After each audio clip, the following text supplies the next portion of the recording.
huge rivalry matchup happening down in Austin, Texas, where number 3 Texas A&M goes to number 16 Texas. Let's get into it.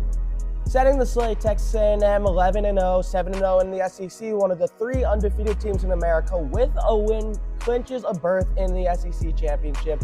But if they lose, they probably will not, assuming that Alabama or Ole Miss wins. Texas, on the other hand, preseason number 1 overall team, 3 losses, number 16, pretty much have to dominate Texas A&M and get some help to get into the playoff. Nonetheless, a huge game. Texas A&M right now a 2-point favorite. So here are my biggest things to look out for.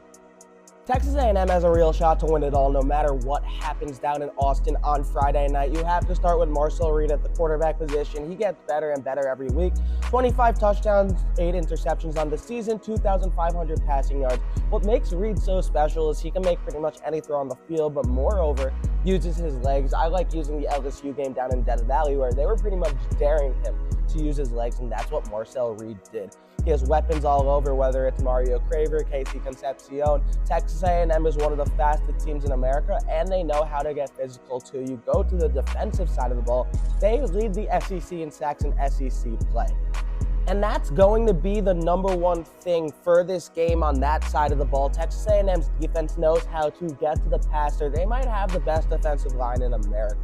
It starts with Cassius Howell and Dayon Hayes. Those 2 guys are absolute monsters. And if you've watched Texas all this year, the offensive line has held them back at times. This is a younger one that lost 4 out of 5 starters from a year ago. And if Arch Manning is pressured by this Texas A&M line, then it might be a long day in the office. Because I'll talk about the Texas offense because it's been much better recently, but the last time Texas played a top 5 team in Georgia down in Athens, the Georgia pass rush generated a lot of pressure on Manning and company, and they made it a lot harder. Now you face undefeated Texas A&M. That is a really tough task for Manning and company. But speaking about the Texas offense, I mean, it's been so much better.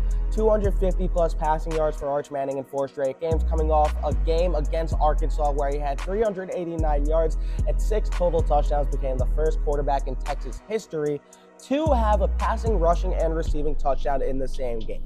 Arch Manning is getting better and better. He's not going to the NFL draft this season, but you have to be really, really encouraged by what he's put on tape. Why has Manning been better? He's going through his progressions much better, getting more time from the offensive line, and his receivers are helping him a lot more. Emmett Mosley, the 5th, has really come onto the scene as that wide receiver too for Texas, but Ryan Wingo leads the team with receiving 736 yards. There's probably going to be a screen pass or 2 to him Friday, and then you add in DeAndre Moore Jr., 3 touchdowns last time out against Arkansas. Texas has weapons. What they don't do as well is run the ball. So Texas A&M might drop people in coverage and dare Trey Wisner or CJ Baxter to run the ball. And this is how Texas can control the game a little, because teams have dared them to run in their losses and they haven't been able to. And if you're going off defensive metrics, it feels like that's going to be the case where Texas is going to have to run the ball. Texas A&M's pass defense is 4th in the SEC, allowing 183 passing yards per game. Rushing-wise, they allow over 100. It's a little more mid-tier in the SEC. If Trey Wisner and CJ Baxter are going to get things going in this game, then it's going to open up things for Manning to find Wingo, Mosley, use his legs, and that's what made Texas so special this year. On the other side, going back to Marcel Reed and this Texas A&M offense, they score. You have to go back to September 27th for the last time they scored under 30 points. They're obviously undefeated. Reed's becoming more efficient, finding his weapons, and for Texas, who has one of the best defenses in America, but this defense is not playing as well. They allowed Arkansas to go for 30-plus. Vandy went for 30-plus. Georgia, obviously, the Texas defense imploded in that 4th quarter, pretty much destroyed their playoff hopes there. This game is huge, and Texas A&M is such a multifaceted offense that wants to be physical. Texas's defense expects a bounce-back game there. For the Texas defense to win this game, they need to get to Marcel Reed. Marcel Reed's only been sacked 9 times in 11 games. That's obviously not the winning formula there. Texas has guys, Ethan Burke, Colin Simmons. Colin Simmons is 2nd in the SEC in sacks. They need to get to Marcel Reed earlier on, because if not, he's going to find Craver, Concepcion, whoever you want to put back there. Rushing-wise, A&M has 3 guys that are going to do it to you. You start with Reed with his legs, but the running backs, Ruben Owens and Le'Veon Moss, they both bring something different to the table. Texas is pretty high in rushing defense. They're under 100 yards per game there. If Texas A&M is able to get one of them going, Reed's legs obviously help it there. That's going to change the game a lot. On the macro side, I do think these teams are really, really similar. It just comes down to one of them getting them done and one of them not. Texas A&M's 11-0, college football player, no matter what happens in this game, but has a lot to play for. Texas, on the other hand, preseason #1 overall team, they're not making it probably regardless of what happens in this game, but it's another chance to be a statement. Texas, if they win this game, they become the first team since 2019 LSU with Joe Burrow, Jamar Chase, Justin Jefferson to have 3 AP top 10 wins in the same year. And I just spoke about these teams being similar macro-wise. I mean, you have 2 young signal callers in Manning and Reed. Both can make any throw on the field and also hurt you with your legs. You go to the rushing game. Each has 2 backs that might not have put up the best stats this season, but you know they could hurt you. You start with Texas, it's Wisner and Baxter, Owens and Moss for Texas A&M.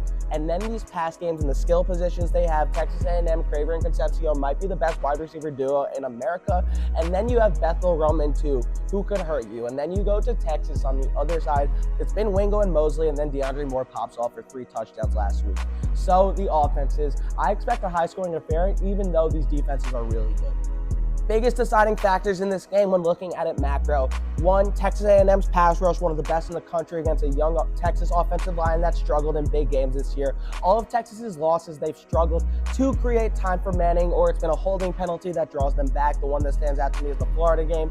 Both his interceptions in that game came after a Texas holding penalty. On the other side, this Texas pass rush is elite with one of the most elite pass rushers in the country in Colin Simmons. But Marcel Reed and this Texas A&M offensive line has consistently found time to throw, and he's only been sacked 9 times throughout the year. That speaks for itself. And Texas has not played a lot of home games this season, but they have absolutely dominated at home. I mean, they've only played 2 SEC games at DKR Stadium this year, have scored 30+ in both. You start with the Vanderbilt game where Texas absolutely blistered them from the first play where Ryan Wingo took a screen pass 75 yards to the house. Then you go to the Arkansas game last week. Manning 3 for 3, 71 yards on the first drive, 6 for 6, 2 touchdowns, 6 touchdowns by the end of the day.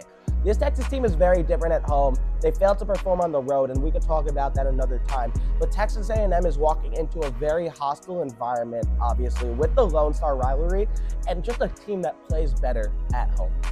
But Texas A&M has showed that they can walk into the most hostile environments and win football games. They went into Notre Dame, who looked better and better every week, beat them 41-40 on the road in South Bend. They went to LSU and beat them there. They went to Mizzou and beat them there. This team is battle tested. I understand they haven't played the Georgias, the Alabamas, the Ole Misses, the Texases yet. But Texas A&M has put it on tape, and they look as good as they come. What Mike Elko has done in year 2 is absolutely incredible. Because one of the problems with Texas A&M in the past has been their physicality and ability to win games in between the margins. And you look at what they do, right? They lead the SEC in sacks defensively. They lead the SEC in sacks allowed offensively. This team knows how to get it done in between the margins and in between the trenches. And that's what made them so good this year. And regardless of what happens on Friday, that has been the reason for success. And I'm talking about the trenches because that's been the reason Texas is not making the college football playoff this year. You go to the Georgia game in the 4th quarter, got absolutely dominated there. The penalties, whatever you want to call it, Manning struggles. Look, Texas, the reason they lost to Ohio State, Florida, and Georgia has been because they got dominated inside the lines. And that is the biggest thing with Texas this season, no matter how much talent they had. And that's why no matter what happens, it's going to be disappointing. Let's get into a prediction. I've been going back and forth. I was saying Texas A&M is going to win this game. They're favored. They are a really good football team, one of the best coached teams in America, one of the best trenches teams in America, like I said, but they're walking into Texas at home. And I know I've been a Texas truther this entire year. If you followed me on the Sporting News, I literally have to cover Texas every week for Arch Manning in that case. If they want to salvage the slightest bit of hope on this season, they have to win this game tomorrow.